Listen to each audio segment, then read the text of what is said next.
Good afternoon. This is Akashvani. I'm Anuja Kumar with the midday news.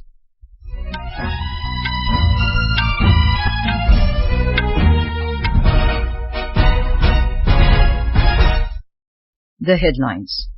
President Droupadi Murmu presents National Sports and Adventure Awards 2023 at Rashtrapati Bhavan. Prime Minister Narendra Modi and President of Timor, Leste José Ramos-Horta, hold bilateral talks in Gandhinagar, discuss ways to further bilateral and cultural ties. Prime Minister to inaugurate country's largest global trade show in Gandhinagar this afternoon. Night curfew imposed along international border in Samba district of Jammu and Kashmir for better area domination.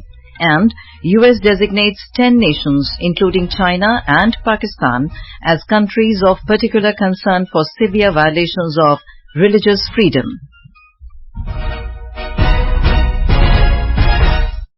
And now the news in detail.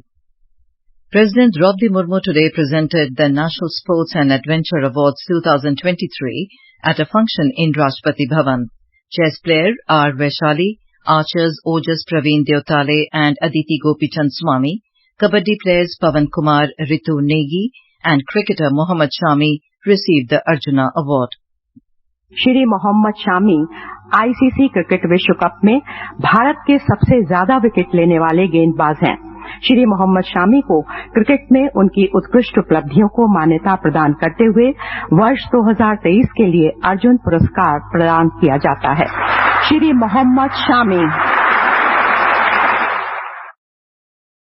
Hockey players Krishan Bahadur Pathak and P. Sushila Chanu, Kho-Kho player Nasreen, lawn bowls player Pinky, shooters Aishwarya Pratap Singh and Isha Singh, wrestler Sunil Kumar and Antim, blind cricketer Illuri Ajay Kumar Reddy, para archer Sheetal Devi and para canoeing player Prachi Yadav were among those who received the Arjuna Awards.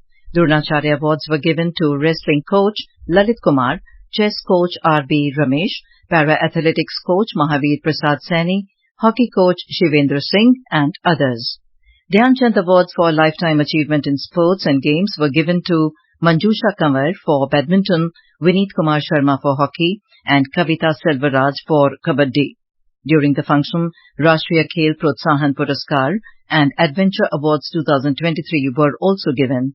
Union Sports Minister Anurag Singh Thakur and other dignitaries were present during the award ceremony. Prime Minister Narendra Modi and the President of Timor, Leste José Ramos-Horta, held a bilateral talks at Mahatma Mandir in Gandhinagar today. During the meeting, which took place ahead of the vibrant Gujarat Global Summit, both the leaders discussed ways to further bilateral and cultural ties between the two nations. Gujarat Chief Minister Bhupendra Patel also held a meeting with the President of Timor. Prime Minister Modi is also scheduled to hold a meeting with CEOs of top global corporations at Mahatma Mandir. He will then inaugurate the country's largest global trade show today at Helipad Ground in Gandhinagar. In the evening, Prime Minister Modi, along with the UAE President Sheikh Mohammed bin Zayed Al Nahyan, will lead a roadshow from Sardar Vallabhbhai Patel International Airport.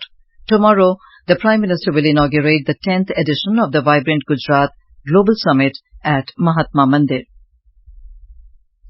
The Prime Minister has greeted people on the occasion of Pravasi Bharatiya Divas. Mr. Modi said this is a day to celebrate the contributions and achievements of the Indian diaspora worldwide. He said the dedication of the Indian diaspora towards preserving the rich heritage of the country and strengthening global ties is commendable. The Prime Minister said they embody the spirit of India across the globe, fostering a sense of unity and diversity.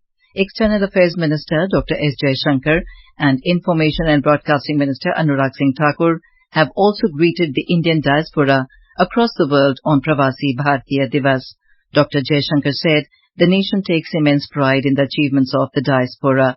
He said the diaspora's outstanding contributions play a crucial role in enhancing India's global standing.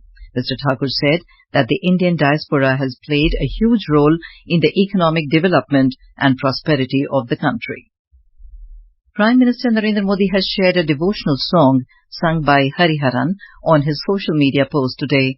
The Prime Minister said the song Sabne Tumhe Pukara Shri Ramji is mesmerizing, and it will immerse everyone in the devotion of Lord Shri Ram. Mr. Modi urged the people to listen to this song.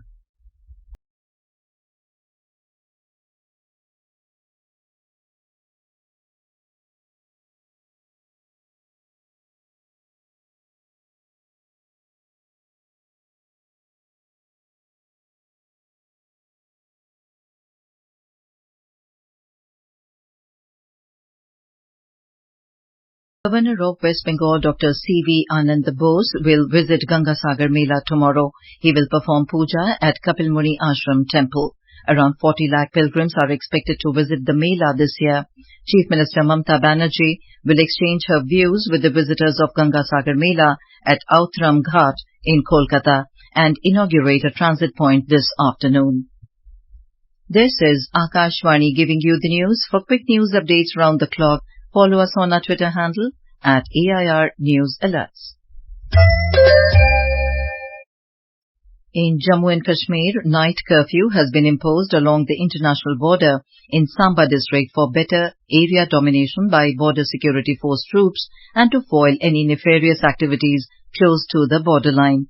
District Magistrate Samba, Abhishek Sharma, said under Section 144 of the Criminal Procedure Code, movement of civilians has been stopped from 9 p.m. to 6 a.m. in a 1 kilometer long strip from the international border in Samba district.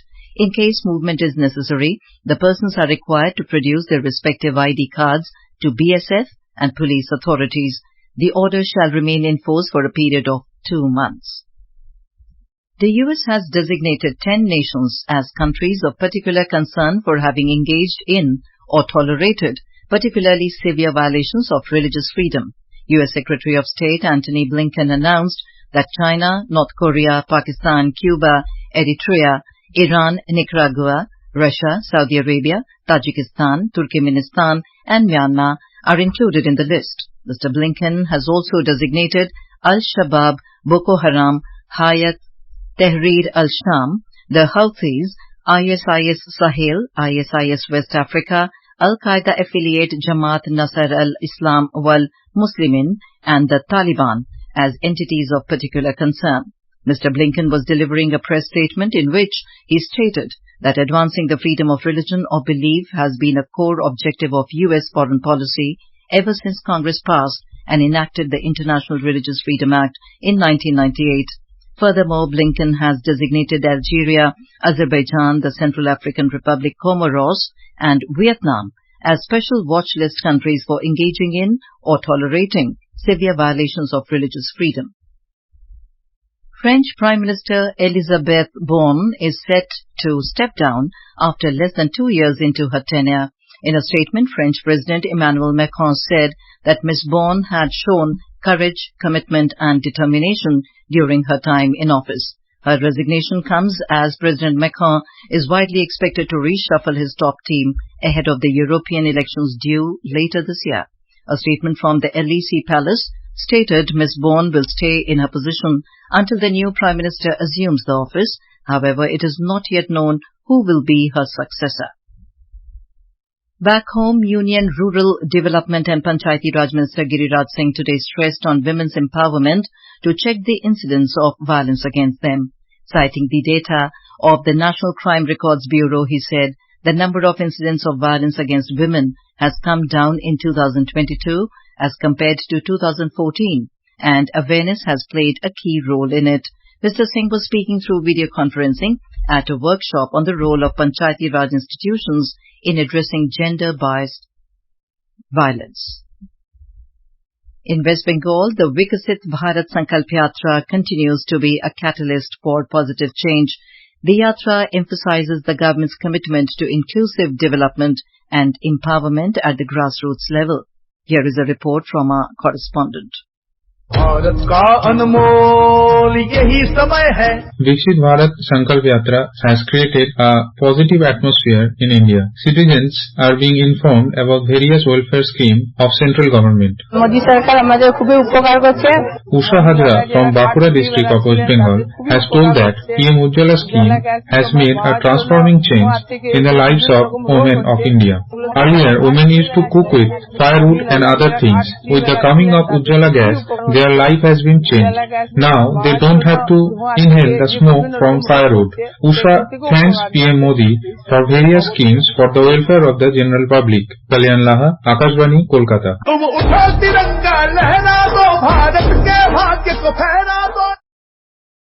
Prime Minister Narendra Modi has expressed grief on the demise of eminent Hindi literator of Varanasi, Pandit Hari Ram Dwivedi. In a social media post, Mr. Modi said, with poetry collections like Anganaya and Jeevandaini Ganga and his various compositions, Pandit Hari Ram Dwivedi will always be remembered. Education Minister Dharmendra Pradhan today inaugurated National Kala Utsav in New Delhi. In his address, Mr. Pradhan said, National Kala Utsav is an initiative of his ministry to promote arts in learning and education as well as to nurture and showcase the talent of school students. 3-day Kala Utsav, which began today, will witness performances in 10 art forms including classical and traditional folk vocal music, instrumental music, classical and folk dance, and visual arts. Around 700 students from 36 states and union territories will showcase their art forms in all these genres. On to sports. In women's cricket, India will take on Australia in the third T20 International at DY Patil Sports Academy in Navi Mumbai this evening. The match will start at 7 p.m. Indian women's cricket team is aiming to clinch the historic T20 International Series victory over Australia at home in the series decider match. The 3-match series is levelled at 1-1. Widely regarded among the greatest football players of all time, Franz Beckenbauer passed away yesterday in Germany at the age of 78. German Chancellor Olaf Scholz expressed grief over the death of Beckenbauer and called him one of the absolute greats of football. Known in football-obsessed Germany as the Kaiser, meaning the Emperor, Beckenbauer collected 103 caps for West Germany, winning the 1972 European Championship and then the World Cup on home soil. The India Met Department, or IMD, has said that very dense fog was observed early this morning in some parts of Uttar Pradesh where visibility was less than 50 meters. In Bareilly, Varanasi and Gorakhpur, visibility was only 25 meters at 5:30 this morning. The IMD said dense fog with visibility up to 50 to 200 meters were observed in isolated pockets of Rajasthan, Bihar, Haryana, Chandigarh, Madhya Pradesh and Odisha. Meanwhile, there seems to be no respite from the severe cold and dense fog in Jammu region, thereby affecting air, train and vehicular traffic.